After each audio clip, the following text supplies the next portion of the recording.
The Flash once saved a life, but in doing so, fractured time itself, creating infinite new worlds where everything was slightly different.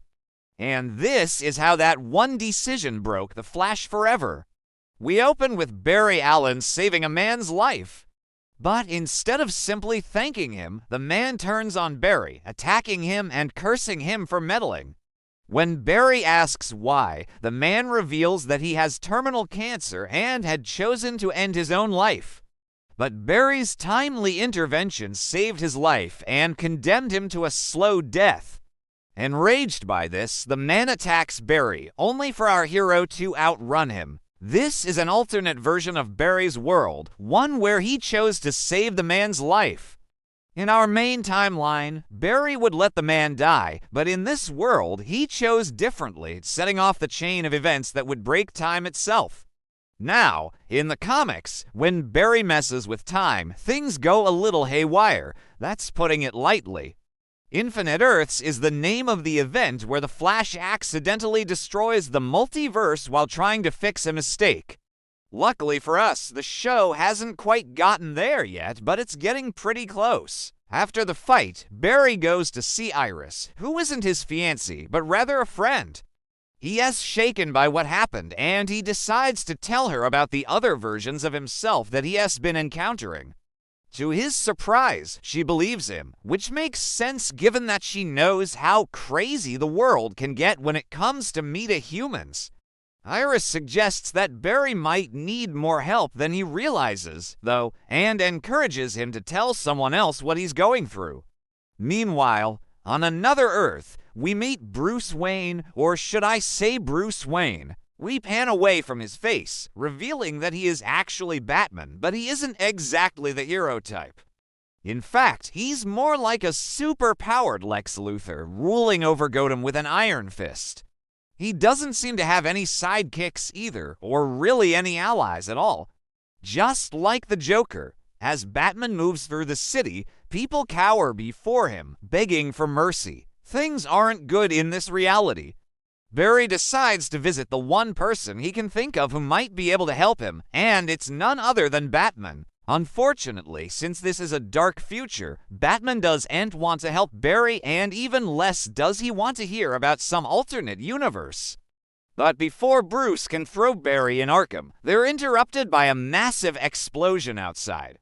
Batman is momentarily distracted by this, which gives Barry just enough time to vibrate his hand through the Batmobile and steal it. Now, this is probably against the law, but considering Batman's track record of letting criminals drive his car, I don't think he minds. Anyway, Barry uses the Batmobile to tear through the streets of Gotham, making his way to the source of the explosion. Along the way, we see several people who recognize Barry and call out to him. He's clearly quite beloved in this reality, which makes me wonder if he stopped being the Flash or something. People are wearing Flash-themed clothing and calling out to him as their savior. But Barry can't stop to chat. He has bigger fish to fry.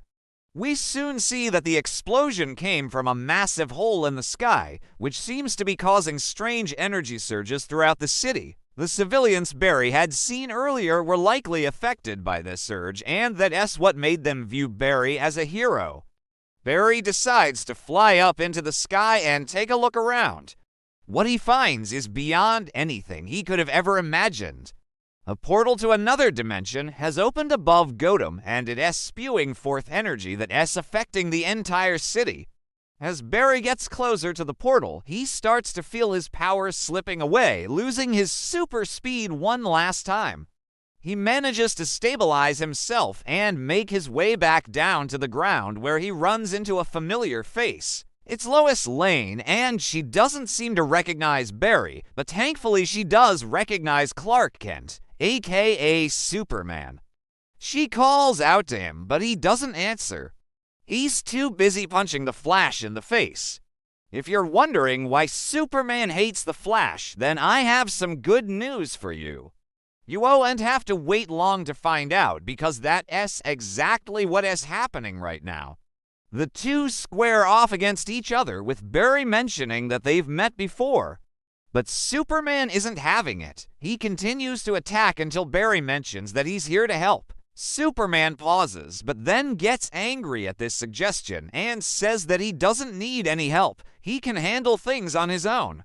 But what's even more surprising than Superman's hatred for Barry is his hatred for Jimmy Olsen, who he absolutely trashes for taking pictures of the destruction that's happening around them. Barry tries to calm Superman down and asks him what happened, but he's having none of it and punches Barry again, knocking him out cold. When Barry wakes up, he finds himself in a strange place. It looks kind of like the Speed Force, but it's definitely not it. There's all these random people here, most of whom seem to be injured in some way. Then Barry notices the one person he was hoping not to see. It's Eobard Thawne, aka the Reverse Flash, and he's not alone. There's actually quite a few of them here, all seemingly trapped in this strange realm. One of the Reverse Flashes steps forward and explains that this is the Still Force, a place where those who have lost their powers go when they've lost hope. Apparently, Eobard has quite a lot of experience with this place. And after asking a few questions, Barry learns that every time he tries to fix the timeline, he actually breaks it further, sending more people into the Still Force. Realizing this, Barry tells the others that he's going to try again, but this time he'll do whatever it takes to succeed. Before anyone can say anything, Barry dives headfirst into the Speed Force, leaving everyone behind. This time, Barry finds himself in an abandoned Keystone City, one that seems to be completely devoid of life. He uses his super speed to search for signs of intelligent life, but he finds nothing. It's almost like everyone in this reality is dead. Suddenly, Barry feels a tap on the shoulder, and he turns around to find Whaley West standing behind him. But Whaley doesn't seem too happy to see Barry. In fact, he looks downright hostile. He immediately begins attacking Barry, and it's clear that he's fighting on pure instinct. He doesn't even seem to know what he's doing. After Barry knocks him out, he sees a vision of Wally's mind and is shocked to find it filled with darkness. Something has happened to his old friend, something that's turned him evil.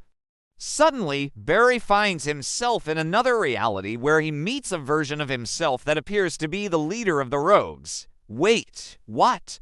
Anyway, this Barry explains that after he failed to fix the timeline, he became even more depressed and eventually joined the team that was responsible for killing Whaley West. Then he traveled back in time to prevent himself from ever becoming friends with Whaley in the first place. But the more he tinkered with the timeline, the more unstable it became. Eventually, it split and now he rules over Earth 2 with an iron fist alongside the Rogues. This Barry offers the main Barry a chance to join him, but he refuses. Instead, the main Barry attacks and the two begin fighting. Even though they're technically the same person, they fight fiercely, both unwilling to give an inch. In the end, it's main Barry who comes out on top, but not without paying a heavy price. As he travels back home, he sees a vision of his mother, and she tells him that no matter what happens, he must never erase his victory against the Reverse Flash. If he does, it will destroy the universe. Soon after, Barry finds himself back in the abandoned Keystone City. This time, he doesn't waste any time and immediately runs towards the horizon, not stopping until he reaches the portal. He enters the portal and finds himself back in the weird version of the Speed Force. Here, he apologizes to the others for what he did to them and admits that he may not be able to send them back to their own universes, but he will make sure they're comfortable while they wait. Barry spends time with the others, talking and joking around. They play baseball, and Barry even helps Eobard come to terms with his mistakes. Eventually, it's time for Barry to say goodbye. He tells them that he's fixing the timeline and that everything will be okay, but it's clear that he doesn't really believe it. Barry returns to his own world and finds it to be in ruins. He can't even find Iris anywhere. The world is broken, and there's nothing left for him here. Barry goes to see the Fortress of Solitude, but he finds Superman there instead of Batman. Barry tells him that he's sorry for what he did and that he fixed the timeline. Superman is confused by this, but then suddenly remembers what happened. He tells Barry that he is sorry for attacking him and thanks him for helping to restore the world. Then he flies off, presumably to go deal with whoever created the portal in the sky. As Barry walks away, he hears someone calling his name. He turns around and finds a young girl standing behind him. She introduces herself as Kid Flash and says that she's heard great things about him. Then she asks him if he wants to race. Together, the two begin racing through the streets of Central City. Barry smiles as he looks around. Despite all that's happened, the world is still worth saving. In the end, the Flash decided that he wasn't meant to be the master of time, but its guardian. As much as I love this show, I have to admit that it's getting pretty convoluted. There are a lot of plot threads hanging right now, and it's gonna be interesting to see how they re-tied up. Anyway, I hope you enjoyed this video. Please subscribe and have a good one.